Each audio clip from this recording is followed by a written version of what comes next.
Agosto de 2026, Granada. En cuestión de segundos, miles de personas sienten cómo el suelo empieza a moverse. Lámparas que oscilan, muebles que vibran, objetos que caen de las estanterías y gente que sale a la calle preguntándose exactamente lo mismo. ¿Qué está pasando bajo Granada? Durante los últimos días, la provincia está viviendo una importante serie sísmica. El 14 de agosto comenzó un episodio que volvería a poner a Granada en el mapa sísmico español, y el día 18 llegó uno de los momentos más intensos.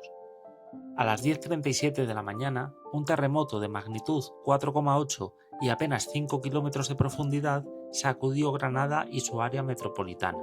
Pero no estaba solo, en apenas una hora se registraron varios terremotos, y durante toda la jornada el Instituto Geográfico Nacional llegó a contabilizar 55 seísmos. 4 alcanzaron o superaron la magnitud 4. Hubo caída de cascotes, calles cortadas y daños en algunos edificios.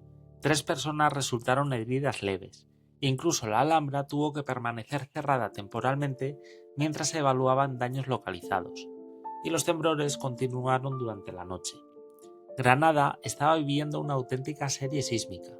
Pero entonces surge inevitablemente una pregunta. ¿Puede llegar uno incluso más grande?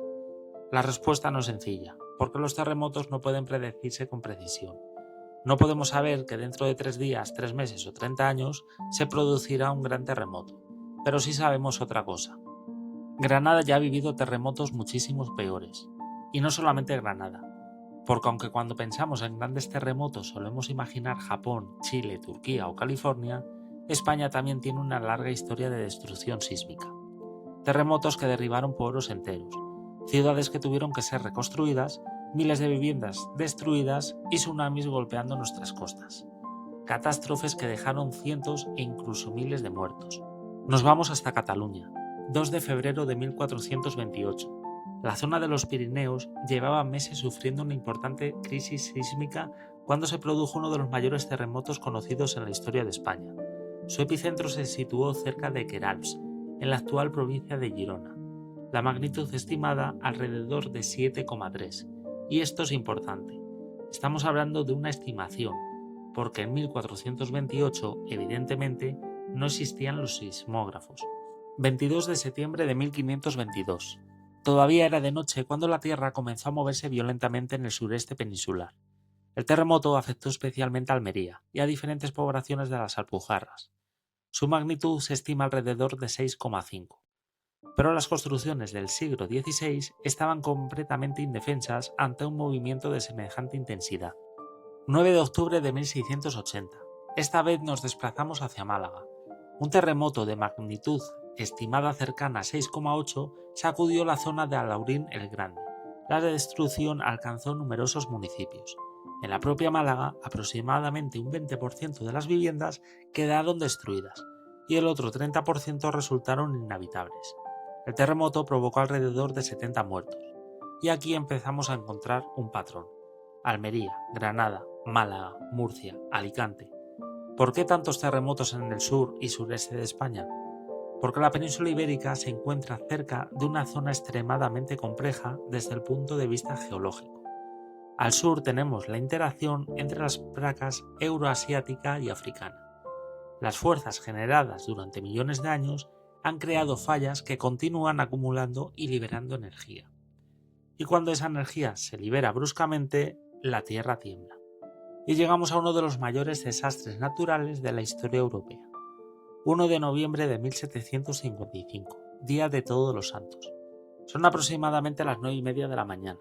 De repente, un gigantesco terremoto se produce en el Atlántico, al sureste del Cabo de San Vicente. La magnitud estimada actual ronda 8,5. El terremoto destroza Lisboa, pero sus efectos llegan muchísimo más lejos, también a España. El movimiento se siente prácticamente en toda la península. Madrid, Salamanca, Sevilla, Cádiz, Huelva. Pero el terremoto solamente era el principio, porque después llegó el mar. Un enorme tsunami golpeó las costas atlánticas.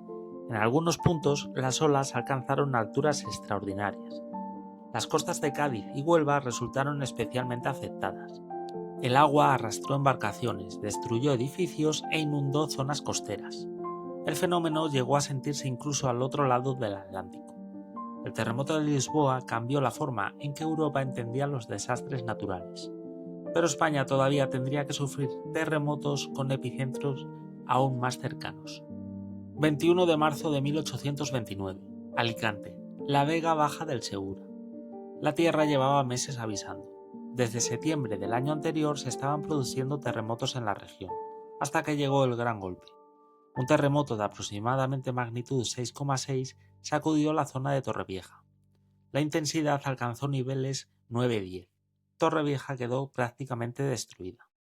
La destrucción fue tan grande que Torrevieja y Guardamar tuvieron que ser prácticamente reconstruidas, y aquella reconstrucción dejó una enseñanza importante. Las nuevas poblaciones utilizaron calles más anchas y diseños urbanos destinados a reducir las consecuencias de futuros terremotos. Sin saberlo, España estaba dando algunos de sus primeros pasos hacia lo que hoy llamaríamos prevención sísmica. 25 de diciembre de 1884, Navidad, Granada. En numerosas casas las familias celebran las fiestas, hasta que, aproximadamente a las 9 de la noche, la Tierra comienza a moverse.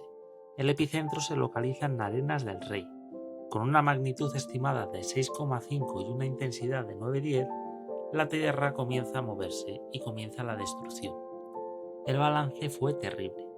Las estimaciones actuales hablan de entre 750 y 900 muertos y más del doble de heridos. Y ahora llegamos a un terremoto realmente extraño. 29 de marzo de 1954. Granada vuelve a temblar. Los instrumentos registran un terremoto de magnitud 7,8. Sí, 7,8. Sobre el papel, uno de los mayores terremotos registrados instrumentalmente relacionados con España. Pero ocurre algo sorprendente. Los daños son relativamente pequeños. ¿Cómo puede ser? La respuesta está bajo nuestros pies, muy bajo nuestros pies. El terremoto se produjo aproximadamente a 650 kilómetros de profundidad. Una profundidad gigantesca para un terremoto. Por eso, aunque liberó una enorme cantidad de energía y fue sentido en una zona muy extensa, sus efectos destructivos en superficie fueron limitados. 11 de mayo de 2011, Lorca, Murcia. A las 5:05 de la tarde se produce un primer terremoto, magnitud 4,5. La población sale a las calles, pero lo peor todavía no ha llegado. A las 7:04 de la tarde, otro terremoto, esta vez de magnitud 5,1. No parece enorme, pero sí hay un problema. Es extremadamente superficial y se produce muy cerca de la ciudad. Edificios dañados, cornisas desplomadas, coches aplastados. Miles de personas pasan la noche fuera de sus casas y lo peor, 9 personas pierden la vida. Y llegamos a la gran pregunta. ¿Podría repetirse hoy en España algo parecido a Torrevieja en 1829 o Granada en 1884? La respuesta corta es sí. La diferencia es que hoy disponemos de redes de vigilancia sísmica, normas de construcción, planes de emergencia y muchísimo más conocimiento científico. No podemos evitar un terremoto, ni podemos saber con precisión el día y la hora en la que ocurrirá, pero sí podemos prepararnos.